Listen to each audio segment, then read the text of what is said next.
Ang pupuntahan naman natin ngayon ay ang Clark International Airport. Mag-start na lang po ako dito sa Mabalacat Gate papuntang Clark. 16 to 20 minutes lang ang Claremont Philinvest Subdivision papuntang Clark International Airport. Imagine that, no? Napakalapit lang ng ating subdivision. Yung mga hindi pa familiar dito sa daan from our Claremont Subdivision papuntang Clark Gate, panoorin niyo po yung unang video, yung papuntang SM naman. So magiging familiar po kayo dito. So under construction po, yung dapat diretso na yan, pero may ginagawa po sila.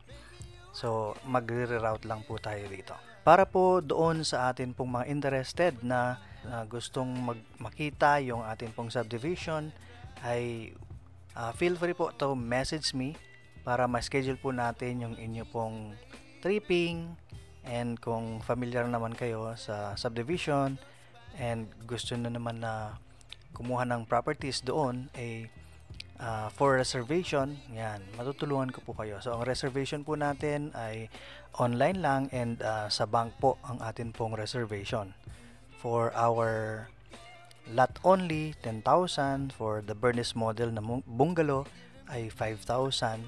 Okay, then yung atin pong opal na house and lot ay 20,000 naman ang reservation on.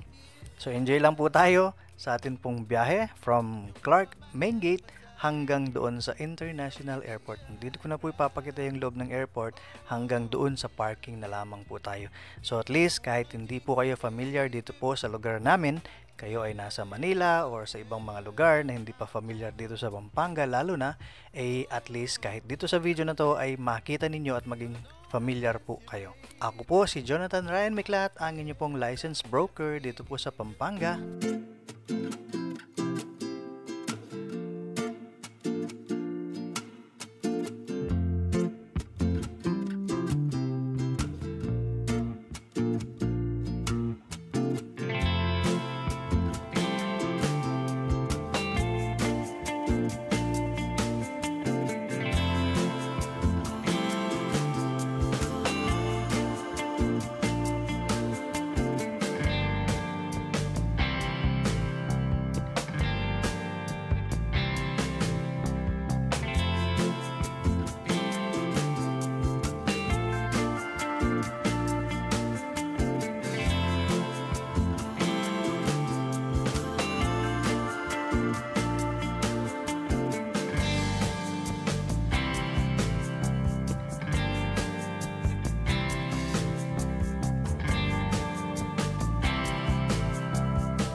Ayan. So sa mga interested po, message nyo lamang po ako. Schedule po natin yung inyong pong tripping, ang inyong reservation, and yung additional na mga inquiries po ninyo. Ay willing po tayong i-discuss po ang atin pong subdivision, Claremont, dito po sa Mabalacat, Pampanga. By Philinvest po ang atin pong subdivision. So alam na natin na quality. Okay? God bless you po. Bye-bye!